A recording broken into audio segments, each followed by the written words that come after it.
আমি জানি না আগামী দিন অথবা আগামী বছর আপনাদের সাথে এই জায়গায় দাঁড়িয়ে আমি বক্তব্য রাখতে পারবো কিনা আমার জানা নাই। আল্লাহ পাক ভালো জানেন। আমি আমার আবেগ দিয়ে কথা বলে গেলাম জাতির কাছে। আমি যেন দেখতে পাচ্ছি জাতি জাহান্নামের দিকে এগোচ্ছে প্রতি পলে পলে, প্রতি মুহূর্তে মুহূর্তে। আমার বন্ধুগণ, বলতেছিলাম কি? বলতেছিলাম ইমান মাপার মিটার।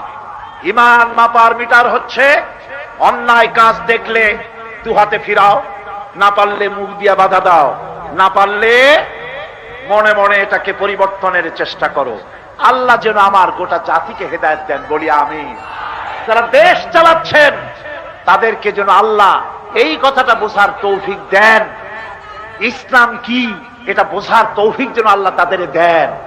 জোরে বলেন আমিন। ইসলাম কি, আল্লাহ কি, রসুল কি, দিন কি, জিনিসগুলি বোঝার জন্য তৌফিক আল্লাহ তাদের দেন।